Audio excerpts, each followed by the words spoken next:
Imagine losing everything you hold dear and still keeping your faith unshaken. This is not just an ancient story, it's a gripping journey that challenges our deepest beliefs. Discover the mysteries of Job, a man who faced the unimaginable and yet stood firm. Stay with us to see how this timeless narrative continues to resonate powerfully in our lives today. Job was a man of integrity and righteousness, committed to living a blameless life.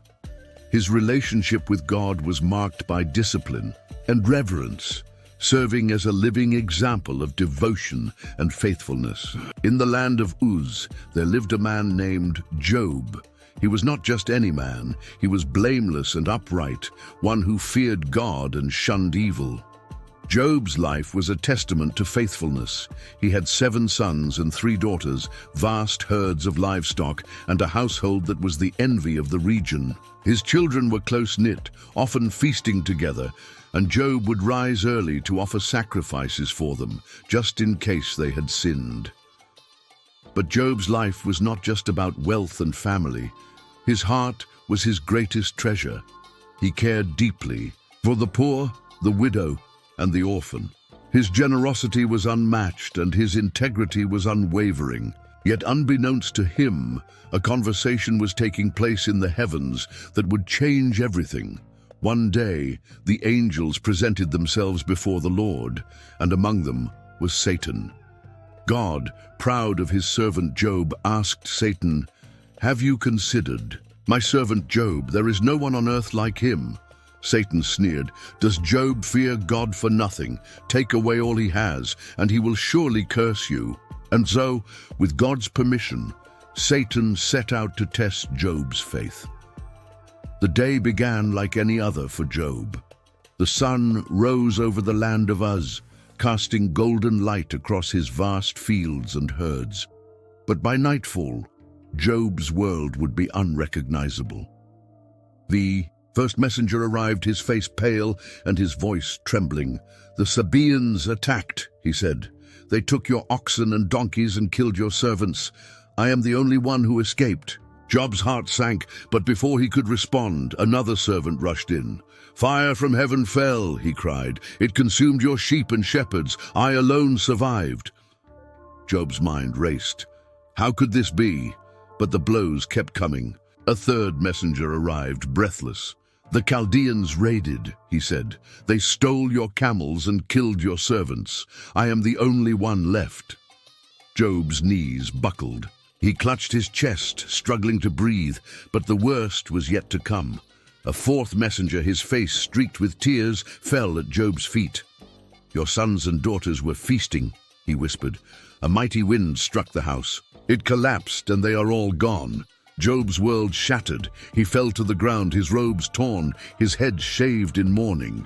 His grief was unbearable, yet in the midst of it he found the strength to worship. "Naked I came from my mother's womb," he said, "and naked I will depart. The Lord gave, and the Lord has taken away. May the name of the Lord be praised." But Satan was not finished. He returned to God, claiming that Job's faith was tied to his health. With God's permission, Satan afflicted Job with painful sores from head to toe. Job's wife, overwhelmed by their suffering, urged him to curse God and die. But Job replied, "Shall we accept good from God and not trouble?" Job's suffering was relentless.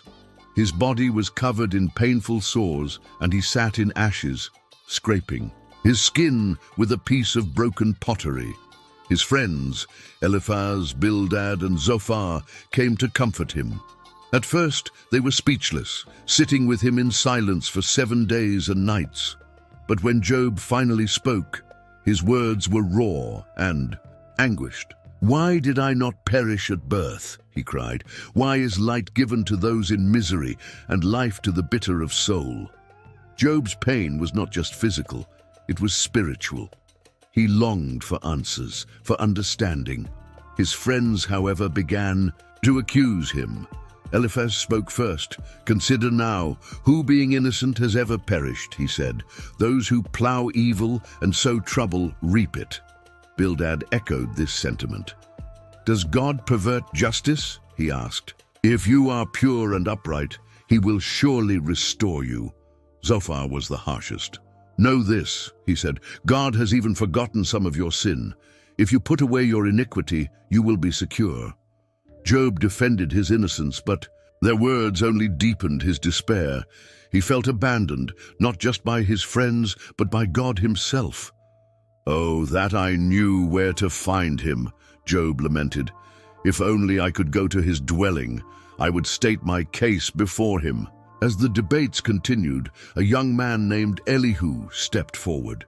He had listened patiently to Job and his friends, but now he could no longer remain silent. I am young, and you are old, he said, but it is the spirit in a person that gives understanding. Elihu rebuked Job's friends for their harshness, and Job for his self-righteousness. He reminded them that God is just and sovereign, beyond human comprehension. God does not oppress, Elihu declared. He is mighty, but despises no one. Then, out of the whirlwind, God himself spoke. Who is this that darkens my counsel with words without knowledge? He asked Job. Brace yourself like a man. I will question you, and you shall answer me. God's questions were overwhelming. Where were you when I laid the earth's foundation? Have you ever given orders to the morning or shown the dawn its place? Job was humbled. I am unworthy, he replied. I spoke of things I did not understand. In the end, God restored Job. He rebuked Job's friends for their misguided counsel and instructed them to seek Job's intercession. Then he blessed Job abundantly.